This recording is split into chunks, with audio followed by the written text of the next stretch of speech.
قال الله تعالى في كتاب العزيز ولنبلونكم بشيء من الخوف والجوع ونقص من الأموال والأنفس والثمرات وبشر الصابرين. Dan sesungguhnya kami akan berikan cobaan kepadamu dengan sedikit ketakutan, kelaparan, kekurangan harta, jiwa dan buah-buahan, dan berikanlah berita gembira kepada orang-orang yang sabar. Alhamdulillah, syukur kepada Allah Subhanahu wa taala yang tidak terhingga di atas kesihatan dan juga di atas nikmat iman dan Islam yang Allah Taala anugerahkan kepada kita semua. Alhamdulillah, yang mana Allah Subhanahu wa taala telah memberi kesihatan kepada kita semua dan selamat daripada virus dan coronavirus. Selamat semua. Ini di antara nikmat yang besar, kan? Nikmat yang besar yang Allah Ta'ala berikan kepada kita. Kadang-kadang kita tidak terasa nikmat ni besar, kan? Dalam ayat yang saya bacakan tadi, di antara ujian Allah Subhanahu wa taala ialah Allah Ta'ala uji di antaranya al-khawfu, rasa takut. Walaupun ayat ini ditujukan kepada sahabat Nabi sallallahu alaihi wasallam, namun begitu pengajarannya adalah umum, termasuk kita semua. Ta'ala uji kita baru-baru ni dengan rasa takut. Rasa takut kepada COVID, kan? Pergi masjid tadi, saya yakin semua pakai mask, bawa sejadah sendiri, kan? Tak boleh bergilir sejadah, kapet. Sebab apa? Sebab rasa takut, khauf. Cuma sekarang ni rasa hilang sedikit. Baru-baru ni pergi isi minyak pun menggigil nak pegang dia punya pam minyak. Takut ni COVID ni. Berapa ramai yang pegang, nak pegang kepala paik pun takut. Rasa takut. Itu di antara ujian daripada Allah Subhanahu wa taala, dan ujian ini mudah-mudahan Allah Taala angkat, dan angkat daripada kita semua, dan mudah-mudahan Allah Taala angkat juga di negara kita. Semoga negara kita selamat daripada virus dan COVID ini, kan? Yang mana pengajaran cukup banyak yang Allah Ta'ala nak usul kita sedar bahawasanya Allah Ta'ala ada usul kita bergantung dengan dia. Kerak sikit kita berdoa. Dan tadi saya sembahyang di Taman Ta baca doa kunut, kan? Saya di masjid lain pun sama. Sebelum ni ada baca doa kunut tak sembahyang Jumaat? Tak ada, kan? Minta kepada Allah, dan Allah Ta'ala nak dengar, kan? Nak dengar rintihan daripada hamba-Nya. Maka Allah Ta'ala uji dan manusia dengan al-khawfu, dengan ketakutan. Allah Ta'ala turunkan dan hantarkan dia punya apa? Virus corona ini, dan menyebabkan manusia sedar, bahawa ramai manusia sedar bahawa, kan, kehebatan, kebijaksanaan manusia tidak dapat melawan takdir yang telah ditentukan oleh Allah Subhanahu wa taala. Kalau kita berada pada zaman ini, zaman yang canggih, kan? Zaman yang begitu hebat sekali, kan? Tetapi dengan kuman yang begitu sikit, virus yang begitu kecil sikit, kecil sangat-sangat, nak tengok dengan mata pun tak boleh. Namun tak boleh nak kalahkan, dan tak boleh nak cipta virus, tak boleh nak cipta vaksin yang boleh mengalah ataupun menghalang dia punya virus, tak boleh. Lemahnya kita, kan? Allah Ta'ala nak suruh kita sedar dalam keadaan dalam kita mempunyai, Allah Ta'ala berikan kemajuan kepada kita, kadang-kadang kita terlupa kepada Allah Subhanahu wa taala. Maka Allah Ta'ala hantar virus corona, menyebabkan manusia semua rasa, lemahnya aku, lemahnya negara aku, lemahnya kebijaksanaan aku, lemahnya mereka. Semua dunia nampaknya lemah. Jumpa dah sekarang dia punya virus ni, vaksin ni? Belum jumpa lagi. Dah berapa bulan dah tu? Pada bulan 3 lagi. Daripada bulan 3 lagi negara kita, daripada China lebih awal lagi. Sampai sekarang negara maju yang hebat, China pun di antara negara maju, tapi tak jumpa sekali. Tak boleh lagi. Tanah nak tunjukkan kepada kita, biar kita sedar bahawa manusia adalah lemah, berhajat kepada Allah Subhanahu wa taala. Sebab itu kita disuruh supaya kita mengadu kepada dia, kan? Saya yakin ramai orang-orang yang beriman kepada Allah baru-baru ini mengadu kepada Allah. Ya Allah, tolong selamatkan diriku, anak-anakku, keluargaku, kampung aku, negara aku, ya Allah, daripada virus corona. Saya ramai orang yang berdoa begitu sebab tidak ada dah. Tak ada cara lain dah. kecuali dengan berdoa kepada Allah Subhanahu wa taala. Dan alhamdulillah negara kita di antara negara yang Allah Taala selamat kan. Virusnya tak ramai orang yang kena dan Allah Taala angkat kan. Baru-baru ni ada orang tanya saya pun tak pernah jumpa hadis tu kan. Seorang pegawai daripada Maida tu dia WhatsApp kepada saya, "Ustaz, saya nak tanya hadis ni." Hadis tu sebut, saya pun tak pernah jumpa hadis tu kan. Hadis tu sebut dia punya virus tu akan berakhir pada bulan 5. Hadis tu sebut kan. Hadis Nabi, hadis ada satu hadis tu virus, saya tak baca panjang. Jadi kesimpulannya virus tu akan berakhir pada bulan 5 kan. 5 baru-baru ni kan dia punya beransur. Jadi saya pun tak berani nak jawab dia punya kesahihan hadis itu. Sebab kita dekat kapur kitab pun tak ada, apa pun tak ada.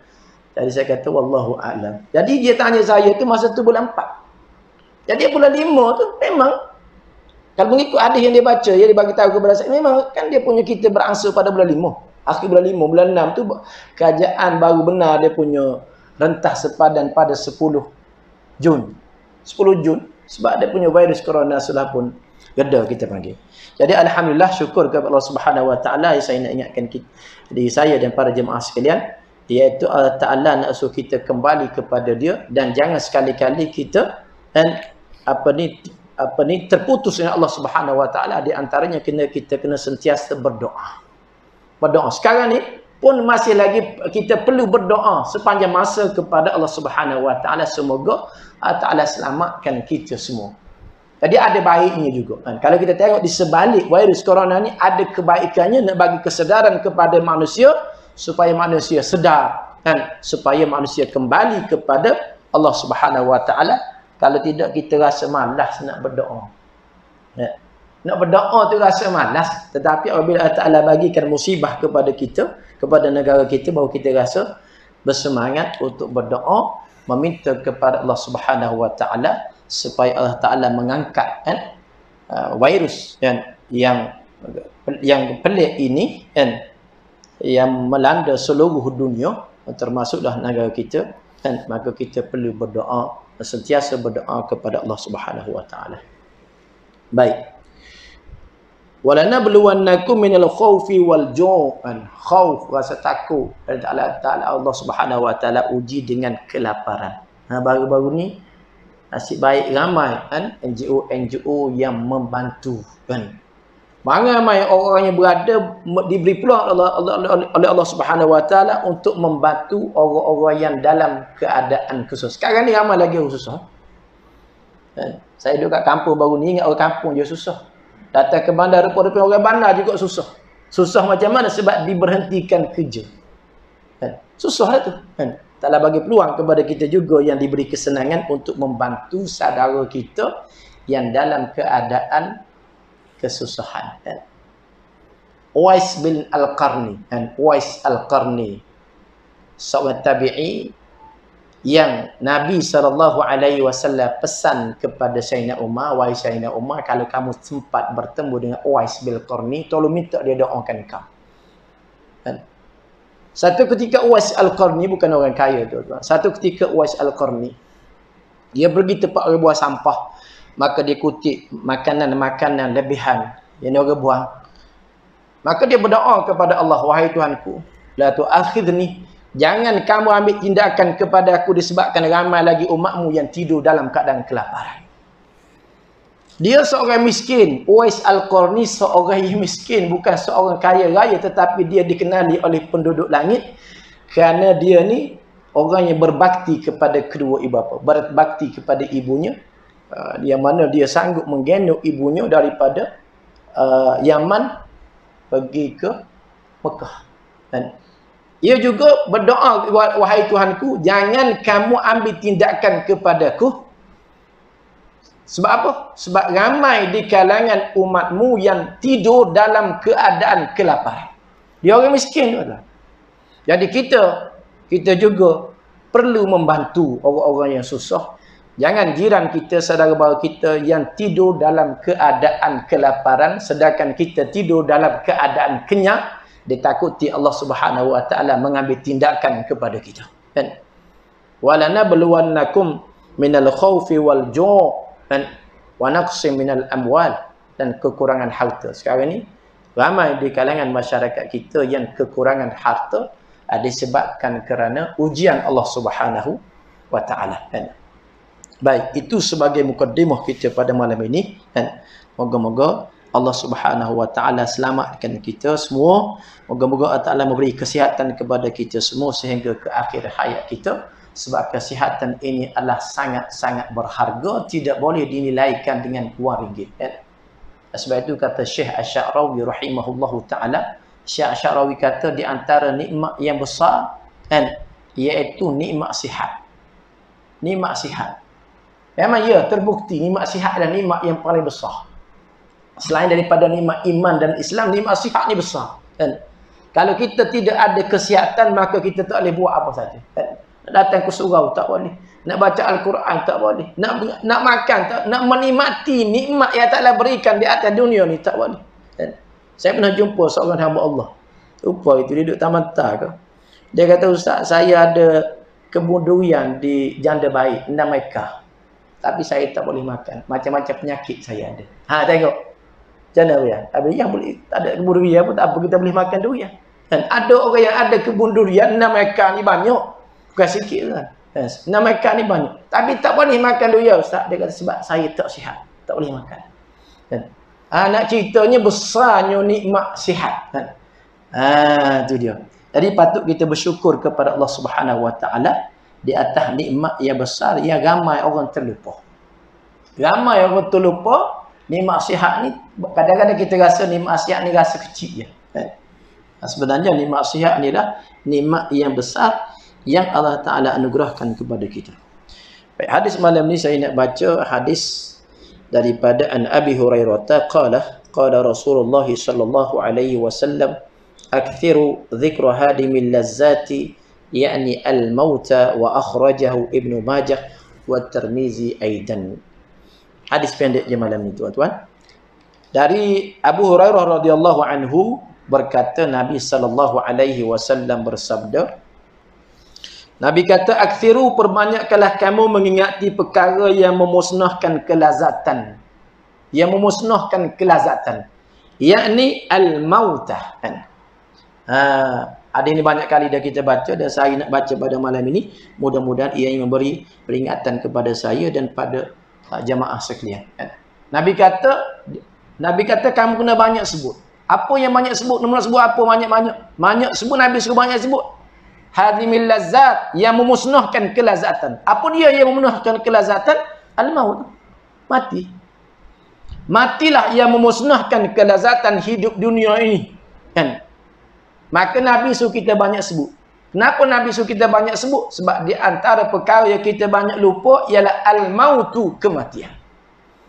Mati ni ramai orang lupa. Hatta kita tengok orang mati sekalipun kita rasa dia mati. Kan? Dekat sini kita rasa tak banyak mana tengok orang mati. Mungkin jarang-jarang kita tengok. Tapi bila kita dah pergi ke Mekah. Kita pergi ke Mekah, kita keluar daripada masjid. Kita boleh kira berapa jenazah. Kira berapa jenazah ada. Kalau 15, mana 15 yang meninggal pada waktu itu. Zuhur, asar, ada waktu asar ni berapa. Tapi kadang-kadang kita tengok begitu ya. Tengok tanpa mengambil pengajaran. Dan biasanya kita dengar orang mati. Biasa orang mati. Orang meninggal dunia ni kau biasa. Oh tu mati. Kenapa kawan tu meninggal dunia? Oh dia sakit jantung. Kita pun relax. Oh dia sakit jantung. Kenapa dia punya kawan tu meninggal? Oh dia punya tekanan darah terlalu tinggi sehingga pecah dia punya darah. Macam-macam. Kan? Alasan-alasan. Sebab-sebab kematian itu menyebabkan kita terlena dengan begitu. Yang pada hakikatnya seseorang itu meninggal dunia ialah disebabkan ajal. Seseorang meninggal dunia bukan kerana sakit tuan-tuan, disebabkan ajal. Allah sebut faiza jaa ajaluhum, apabila datangnya ajal, tempoh waktu kematian seseorang, maka matilah ia. Maka perkara itu akan berlaku perkara yang sama kepada kita, tapi disebabkan kerana kesibukan dunia, maka kita lupa untuk menyediakan bekalan yang sepatutnya selepas daripada kematian. Dan mati, sebab itu Nabi pesan aksiru. Dan Nabi kata kamu kena banyak sebut. Cuba kita tanya pada hari ini. Daripada subuh tadi sampai maghrib. Berapa kali kita ingat kepada kematian? Ingat dengan cara ianya memberi keinsafan kepada kita.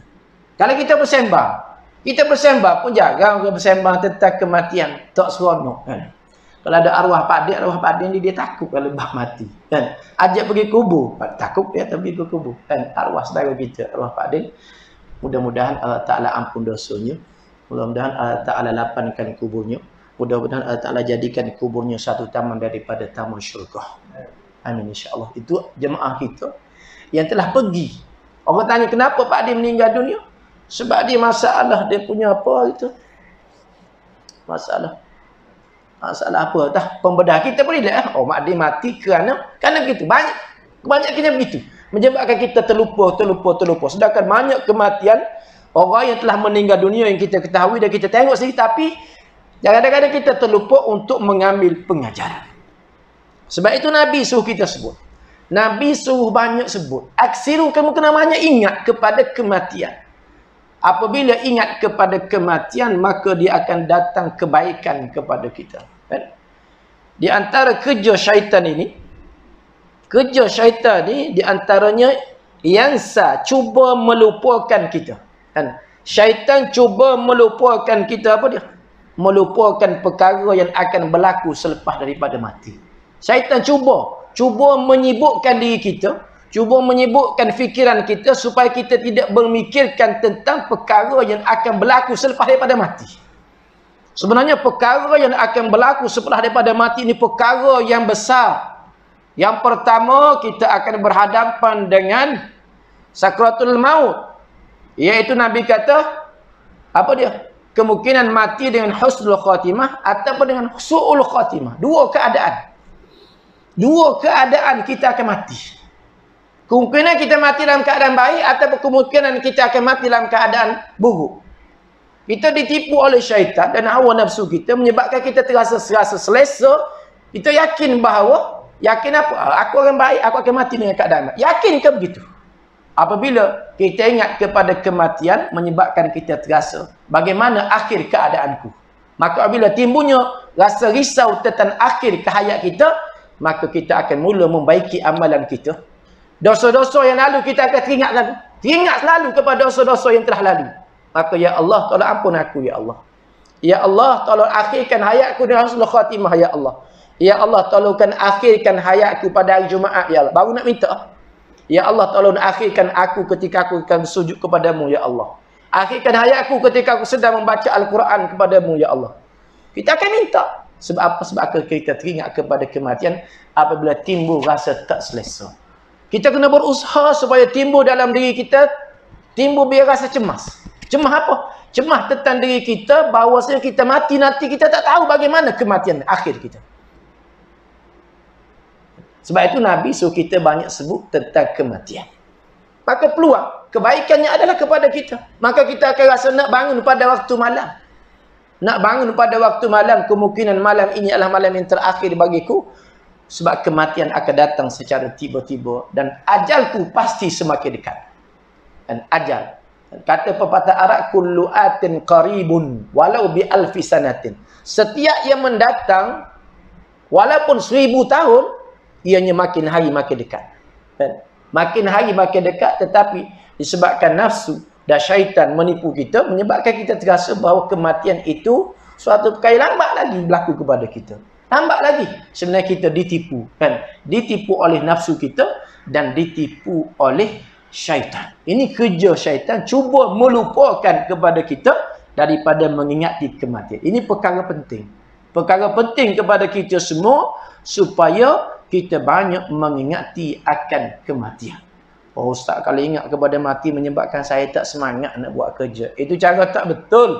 Cara tak betul macam tu. Orang yang ingat kepada kematian dengan cara yang betul, maka dia makin semangat untuk bekerja. Dan dia akan jadi orang yang bertakwa kepada Allah Subhanahu Wa Taala. Sebab apa? Sebab kalau dia bekerja, dia ambil kira halal haram.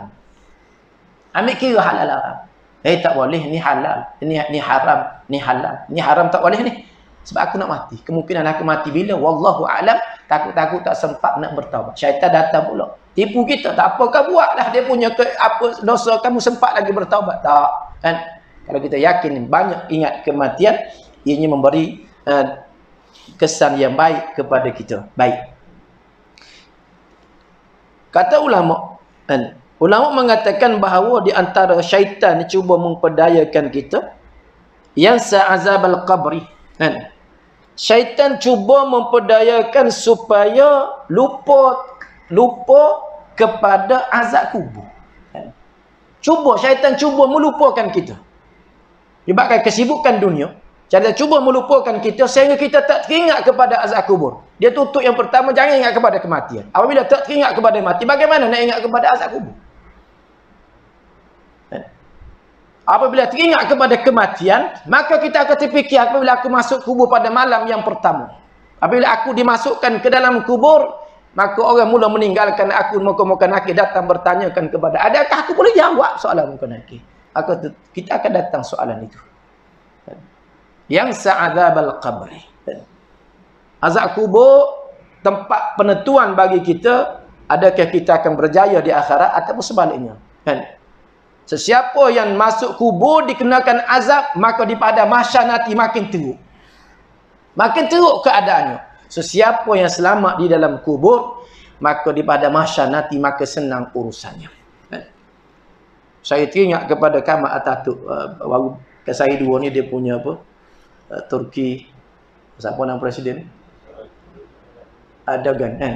Dia telah menukar dia punya museum kepada masjid, kan? Orang yang menukar itu siapa dia? Iaitu Kemal Atatürk. Kemal Atatürk dia punya orang yang tak diterima bumi. Bumi tak terima, tuan. Ini pengajaran kepada kita. Jangan kita tengok begitu. Jangan kita tengok begitu. Tak boleh nak bumi, tak letak dalam kubur. Terpaksa dia letak atas daratan, ditimbus. Dua golongan manusia, dua keadaan Nabi sebut. Yang perlu kita ingat, kan? Saya sebut supaya ingat, ia memberi ingatan kepada saya dan para jemaah sekalian. Nabi sebut apabila mayat dibawa ke kubur. Apabila mayat dibawa ke kubur dan dimasukkan ke dalam kubur, maka kubur bercakap. Sebab itu kalau kita pergi ke kubur, biar kita ada ilmu. Kan? Kita pergi atas jenazah, biar terfikir dalam fikiran kita, kan? Kubur bercakap macam mana kepada aku nanti. Kita pergi ke kubur, kita tengok kubur tu nampak begitu je, nampak tanah. Tak. Dia adalah makhluk Allah yang hidup. Kan? Dalam hadis Nabi sebut, apabila jenazah dibawa ke kubur, dia dimasukkan ke kubur kalau dia seorang yang soleh. Kalau mayat itu mayat seorang yang soleh, maka kubur mengucapkan ahlan wa marhaban. Kubur tu ucap ahlan wa marhaban, selamat datang dan dipersilakan. Kubur tu cakap, kita tengok dengan zat mata kasarnya, nampak kubur tu tanah begitu je. Tidak, tuan. Nabi bagi tahu kepada kita, kubur tu bercakap kalau mayat seorang yang saleh. Seorang yang baik. Ahlan wa marhaban. Dan selamat datang, dia dipersilakan. Nekasnya hadis yang Nabi sebut, kubur tu kata apa? Engkaulah orang yang pernah berjalan di atas belakangku, dan engkaulah orang yang paling aku sayangi. Kubur kata ni, kamu ni adalah orang yang paling aku sayangi yang pernah berjalan di atas belakangku. Fasatara sani'i, dan kamu akan lihat bagaimana aku melayan kamu. Kubur tu cakap setiap mayat apabila dimasukkan ke dalam kubur, maka kubur bercakap begitu kalau dia ni seorang yang soleh. Seorang yang baik, tuan. Fasatara sani'i zalik, kamu akan tengok bagaimana layananku terhadapmu. Maka dalam hadis Nabi sebut, maka kubur apabila dimasukkan mayat kubur, mula melapankan. Dia buka seluruh. Dan sejauh mata memandang. Satu golongan manusia. Yang kedua. Yang kedua, kita takut kita termasuk golongan yang kedua. Nabi sebut apabila datang seorang yang jahat, seorang yang tak baik, tuan-tuan, maka kubur kata apa? Tidak ada selamat datang. Tidak ada selamat datang kepada kamu. Tak ada selamat datang kepada kamu. Engkaulah manusia yang pernah berjalan di atas belakangku, yang paling aku murkai. Yang paling aku murkai yang pernah berjalan di atas belakangku. Kubur duk geram dah. Kubur duk geram. Fasatara sani'i, dan kamu akan lihat bagaimana aku melayan kamu. Dua golongan manusia. Satu dijemput dan dipersilakan. Yang kedua dimarahi oleh kubur seseorang yang jahat. Kita duk ingat kan? Kan, kita berjalan di atas muka bumi ni selesa begitu, tak ada siapa kawal kita, tak ada siapa yang tahu. Rupa-rupanya tidak, tuan-tuan, kan? Kita berjalan di atas bumi, diperhatikan oleh bumi, tuan-tuan. Kita baca surah Al-Zalzalah. Kita baca surah Al-Zalzalah. Saya yakin tua-tua semua hafal belaka surah Al-Zalzalah. Idza zulzilatil ardu zilzalaha wa akhrajatil ardu athqalaha wa qala al-insanu ma laha yauma idzin tuhadditsu akhbaraha. Yauma idzin, pada hari ni bumi akan bercerita. Sekarang ni kita berjalan di atas muka bumi ni kan, sedar ya pergi ke situ, pergi ke sini, buat apa saja ni kita nak buat. Rupa-rupanya tidak begitu, tuan-tuan. Yang mana bumi ni tuhadditsu akhbaraha, dia akan bercakap. Akan bercakap. Sebab itu apabila kita masuk kubur-kubur, geram je kepada kita, kan.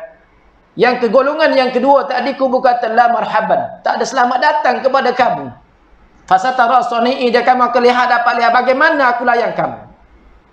Dalam hadis tu Nabi sebut, maka apabila mayat tu dimasukkan ke dalam kubur, maka kubur mula menghimpit. Jangan Nabi tuakkan jari dia macam ni, berselisih tulang rusuk di antara satu sama lain. Dan kemudian Allah Subhanahu wa taala menghantar ke dalam kubur itu 99 ekor ular. Ini yang kita rasa takut, tuan-tuan. Rasa takut. Takut kena kepada kita. Kalau kena pada golongan yang pertama yang diucapkan oleh selamat datang kepada kubur, betuah kita, tuan-tuan. Kalau kita masuk dalam kubur dalam keadaan kubur memarahi kita dan dihimpit oleh kubur, maka kita akan rugi buat selama-lamanya, tuan-tuan. Kita akan rugi.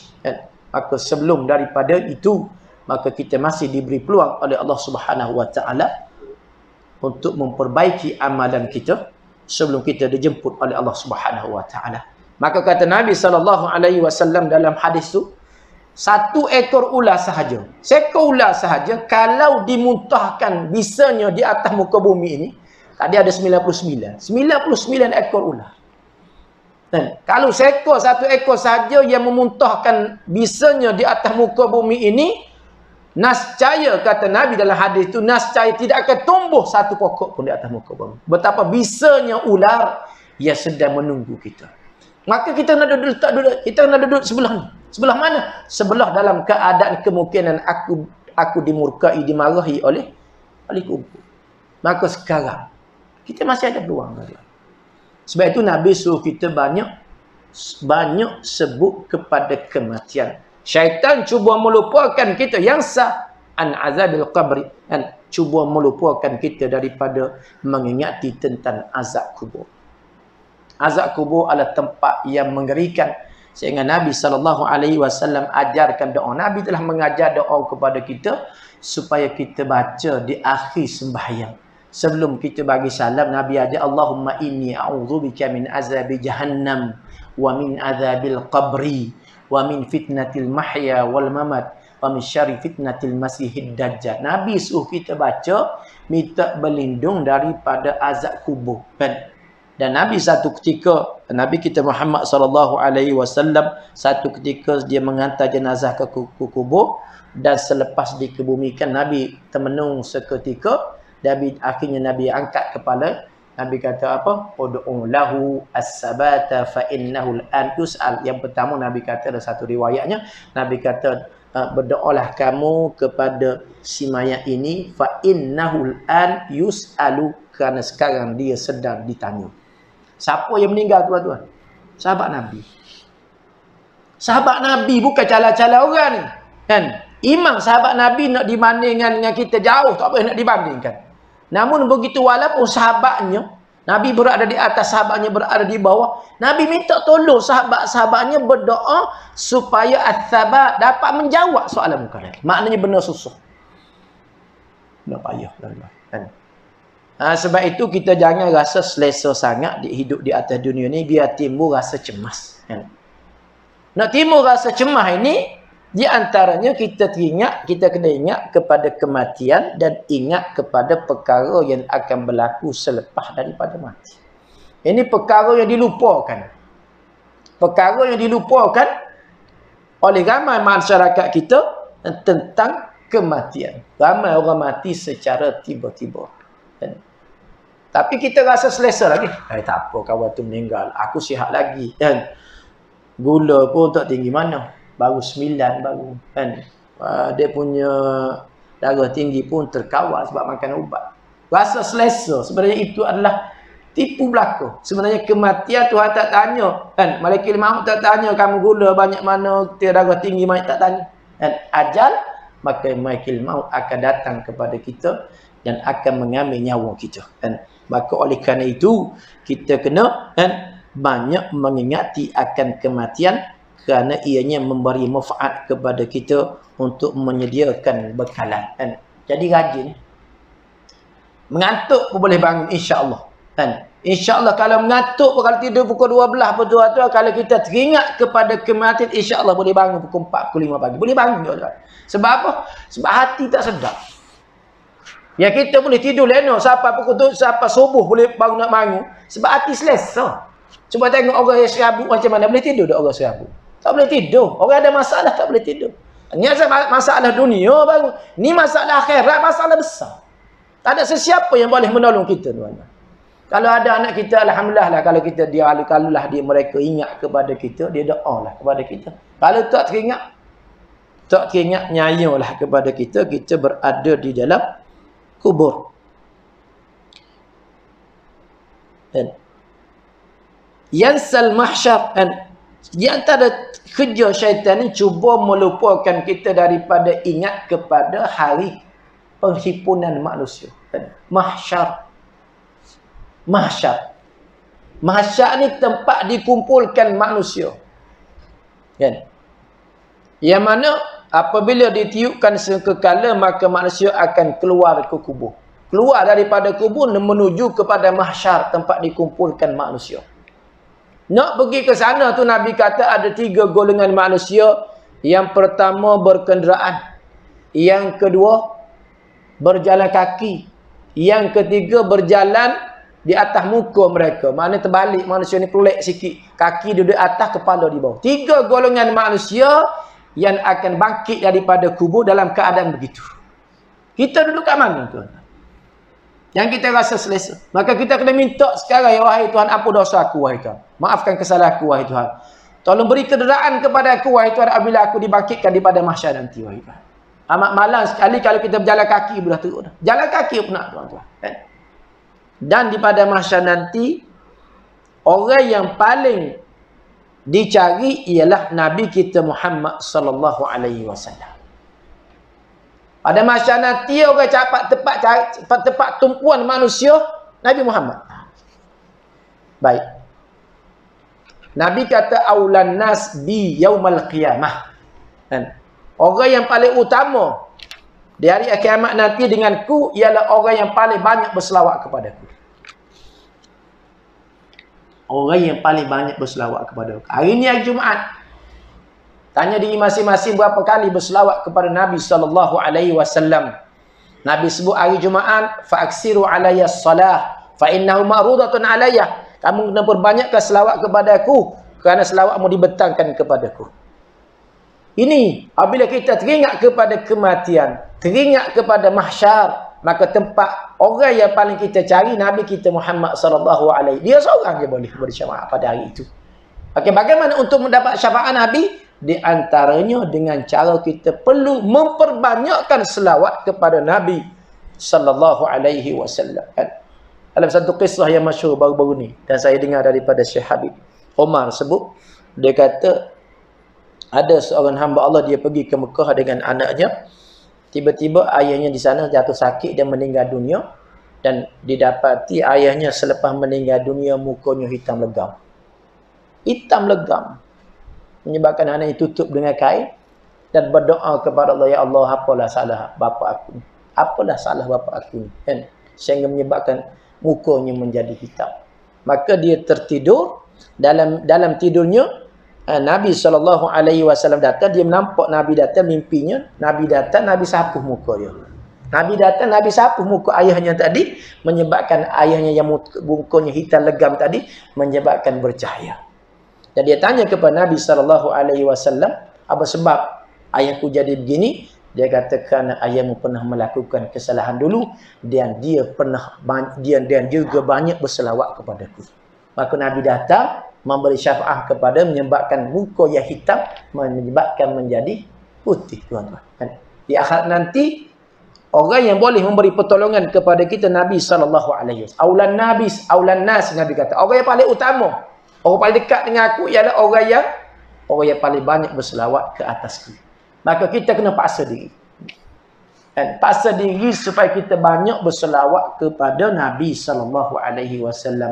Hari Jumaat tadi, kita kena ingat.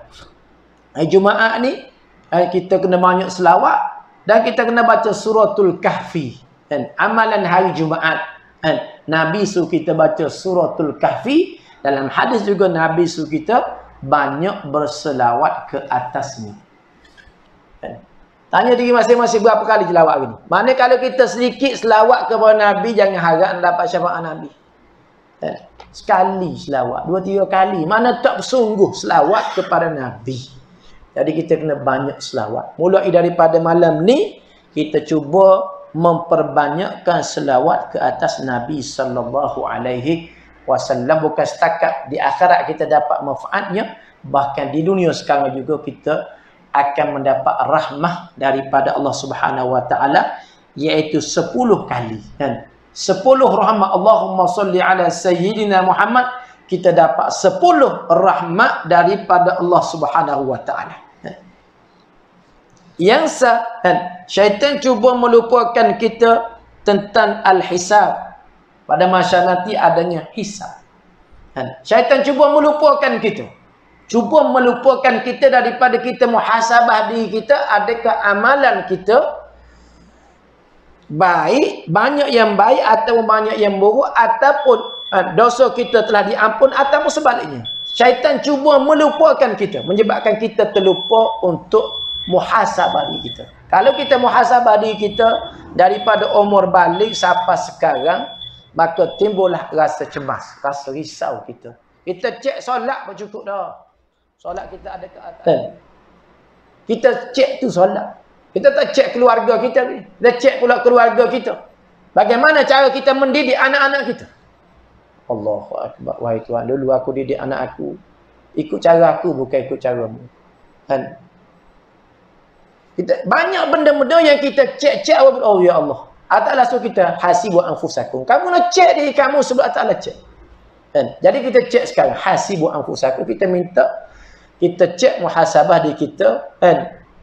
Pasti ada kesalahan dan kesilapan. Namun begitu Allah Subhanahu Wa Taala memberi peluang kepada kita. Apa peluang? Peluang taubah. Peluang bertaubat kepada Allah Subhanahu Wa Taala. Taubatan nasuha, taubat yang sungguh-sungguh. Bangun pukul 4 pagi, 3 pagi, bangun mengadu kepada Allah, minta Allah Ta'ala ampun dosa kita, minta Allah Subhanahu Wa Ta'ala hisaban yasirah. Allahumma hasilni hisaban yasirah. Wahai Tuanku, kamu tolong, wahai Tuhan. Tolong apa? Tolong kamu hisab amalanku dengan amalan yang sedikit, dengan hitungan yang sedikit, wahai Tuhan. Minta, wahai Tuhan, minta tolong, wahai Tuhan, sungguh-sungguh, wahai Tuhan, kamu tolong hisap amalanku dengan hisapan yang sedikit, hisapan yang ringan, wahai Tuhan. Kalau kamu hisap secara pasti, kalau menghisap secara terperinci, pasti aku akan kena. Dan dalam hadis Nabi sebut, man usiba udhiba. Sesiapa yang dihisap secara terperinci, udhiba, pasti akan diazab. Pasti. Orang jahil cakap macam mana orang jahil? Itu biasa, tak apa. Kalau Allah tanya macam ni, aku nak jawab macam ni. Kalau Allah tanya macam ni, sedap dia.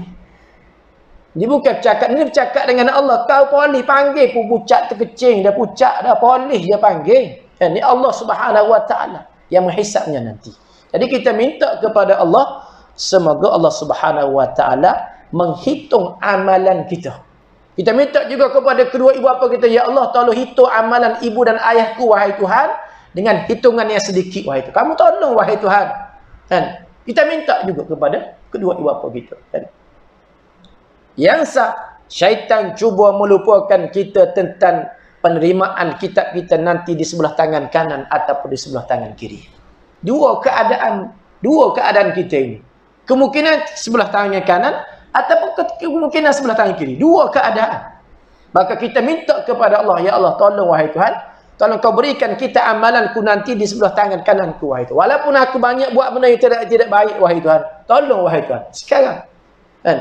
Sekarang perlu kita minta kepada Allah Kita minta ampun di atas dosa-dosa yang lalu. Dalam masa yang sama kita minta Allah Ta'ala hisap-hisapan yang sedikit. Dalam masa yang sama kita minta kepada Allah, semoga Allah Ta'ala berikan kepada kita berikan kita amalan kita di sebelah tangan kanan kita. Ini perkara yang besar yang berada di hadapan kita selepas daripada mati.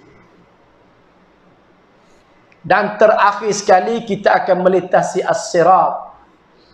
Tidak ada sesiapa pun kecuali akan melintasi itu, kata Allah Subhanahu wa taala di dalam Al-Quran.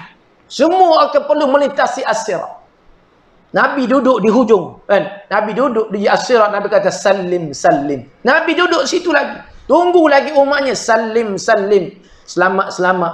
Minta selamat, minta selamat, minta selamat. Dan kita sangat-sangat terhutang budi kepada Nabi sallallahu alaihi wasallam. Oleh kerana itu patut sangat-sangat kita berbanyakkan salawat ke atas Nabi kita Muhammad sallallahu alaihi wasallam. Ini di antara perkara yang besar yang berada di hadapan kita. Maka oleh kerana itu Nabi sallallahu alaihi wasallam suruh kita perbanyakkan mengingati akan kematian. Sebutnya sikit ingat kemati, tetapi pengajarannya cukup banyak selepas daripada kematian. Dan kita tak yakin tuan-tuan. Jangan kita tertipu dengan angan-angan dan nafsu kita dan syaitan. Bahawa saja aku beres. Masuk kubur tak ada masalah. Tuan tanya, ma rabbuka? Allahu Rabbi. Sekarang boleh jawab begitu. Sekarang boleh jawab. Tetapi apabila kita masuk kubur nanti, jawapannya bergantung kepada bagaimana cara kita hidup di atas dunia ini.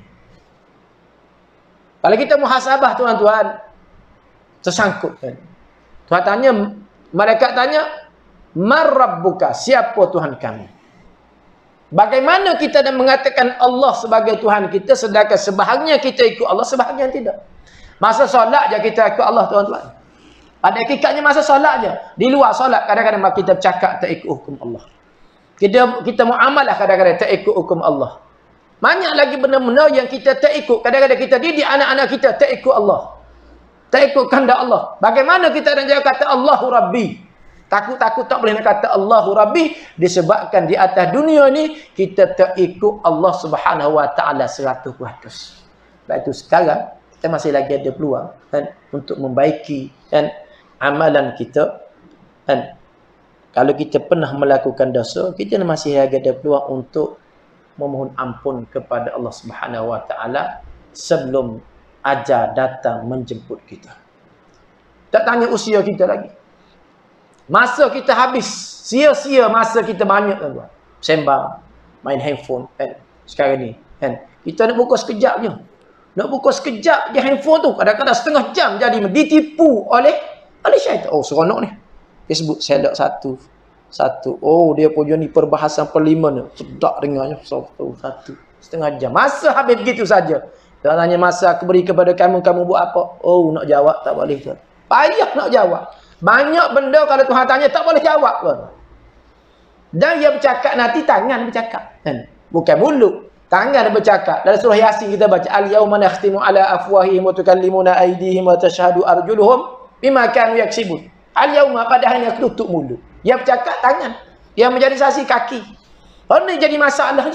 Kan? Kalau mulut tak ada bagi bercakap, okey lagi. Kan? Boleh kita bagi alasan. Tapi tangan akan bercakap mengikut apa yang kita buat. Kaki akan menjadi saksi. Ini kita temenung rasa gung, rasa risau. Menyebabkan timbulnya rasa gung. Rasa gung tu kita nak. Rasa gung tu biar timbul dalam diri kita. Rasa takut tu lah. Rahmat daripada Allah Subhanahu wa taala memberi peluang kepada kita, kesedaran kepada kita untuk mengadu kepada Allah. Baru ada peluang. Ya Allah, tolong wahai Tuhan. Tolong wahai Tuhan, kalau kau matikan aku pada hari ini, kau tolong maafkan aku wahai Tuhan. Aku banyak salah wahai Tuhan. Hak aku tu hak banyak wahai Tuhan. Hak anak-anak aku, hak isteri aku, hak jiran aku, hak negara aku banyak wahai Tuhan. Aku tak buat, aku tak tunaikan wahai Tuhan. Kamu tolongkan aku wahai Tuhan. Maka timbul rasa gu, maka kita akan berdoa kepada Allah. Kita lahir daripada apa yang kita sebut itu Tuhan. Rasa takut. Kita akan cakap benda yang sungguh. Bukan main-main tak kita minta kepada Allah. Kita akan cakap benda yang sungguh-sungguh.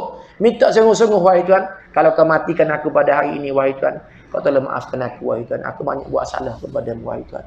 Banyak buat salah kepadamu. Banyak buat salah kepada hamba-hambamu wahai Tuhan. Banyak kesalahan aku terhadap dosa-dosa yang telah aku lakukan sebelum ini. Akan timbul daripada Hati kita hasil daripada kita ingat kepada kematian. Kan? Ingat kepada kematian. Kan? Benda payah tuan-tuan. Namun begitu sebab tu Nabi kata akthiru. Mula banyak sebut. Mula banyak ingat kepada kematian. Sebab tu orang yang beriman, dia tak boleh buat benda yang haram. Dia betul boleh tipu orang. Dia tak boleh ambil hak orang. Sebab apa? Sebab aku mati. Apabila aku mati, Tuhan akan tanya. Tuhan akan tanya. Setiap harta yang kita dapat. Min aina iktasaba wa fima anfaqah. Daripada mana mu dapat? Ini ingat kepada kematian. Orang yang boleh tipu orang, yang boleh ambil hak orang, yang khianat orang, yang menipu, jangan nipu dan sebagainya. Sebab apa? Sebab tak teringat kepada kematian. Kalau teringat kepada kematian, tak boleh buat apa. Tak boleh tuan-tuan, tak boleh buat. Baik tu cara tengok agama. Agama kita nak mendidik manusia supaya jadi orang yang baik, orang yang bertakwa kepadanya, maka Nabi sebut mati. Nabi sebut kematian menyebabkan orang akan terberhenti. Terhenti tuan-tuan. Break yang paling hebat. Break. Ni, sebut kematian, ingat kepada kematian, dia panggil break. Kereta yang mahal-mahal ni sebab apa dia break terbukti? Sebab breaknya hebat tuan-tuan. Ni di antara cara Allah Subhanahu Wa Taala supaya nak beri break kepada manusia, di antaranya Nabi ajar kepada kita, kamu kena banyak ingat kepada kematian. Kan? Ingat kepada kematian. Nak tipu orang tak boleh. Tak boleh. Tak boleh tipu. Masalah mati nanti aku nak jawab macam mana di hadapan Allah Subhanahu Wa Taala. Kematian tuan-tuan. Dan pengajaran yang cukup hebat keluar daripada mulut Nabi kita Muhammad sallallahu alaihi wasallam, walaupun ianya pendek tetapi pengajarannya cukup hebat kepada kita semua untuk menjadi pedoman hidup di dunia ini, untuk menjadi sebagai kita termasuk di kalangan orang yang berjaya di hari akhirat nanti, iaitu dengan cara kita perlu banyak mengingati akan kematian. Bila kita akan mati, kita kena beritahu kepada kita yang mana kematian akan berlaku kepada kita pada bila-bila masa. Kadang-kadang kita teringat hari ni hari Khamis contoh. Teringat hari ni hari Isnin. Dan kadang-kadang teringat hari ni boleh puasa. Tak apalah, minggu depan. Kenapa kita cuba menangguhkan amalan kepada minggu depan? Sebab kita tak yakin. Kan? Kita rasa selesa lagi yang mana? Rasa selesa lagi, lambat lagi aku nak mati. Tak nampak lagi kan? Rasa malam nanti subuh nak pukul 2, nak pukul 3 nanti, pukul 4 nanti tak bangun solat tahajud. Nafsu kata jangan. Minggu depan. Besok hari Minggu. Hari Minggu kita tidur sepuas-puasnya, subuh kita bangun. Kan? Tak payah bangun lagi sekarang. Kita bangun minggu depan. Nanti cuti kita bangun. Hari ni cuti 2 hari, 5 hari bekerja penat. Tapi kalau ingat kepada kematian, wahai nafsu, wahai syaitan, mati datang secara tiba-tiba dan kemungkinan besok adalah peluang yang terakhir bagi aku untuk bermunajat dengan Allah Subhanahu Wa Taala. InsyaAllah boleh bangun tuan-tuan. Kadang-kadang kita nak korban tuan-tuan, kan? Nak korban. Tak apalah. Korban tak payah buat lagi. Buat tahun depan. Hari ni sekarang ni kerana Covid, gajinya tak berapa ada. Macam-macam alasan menyebabkan kita tak buat tuan-tuan.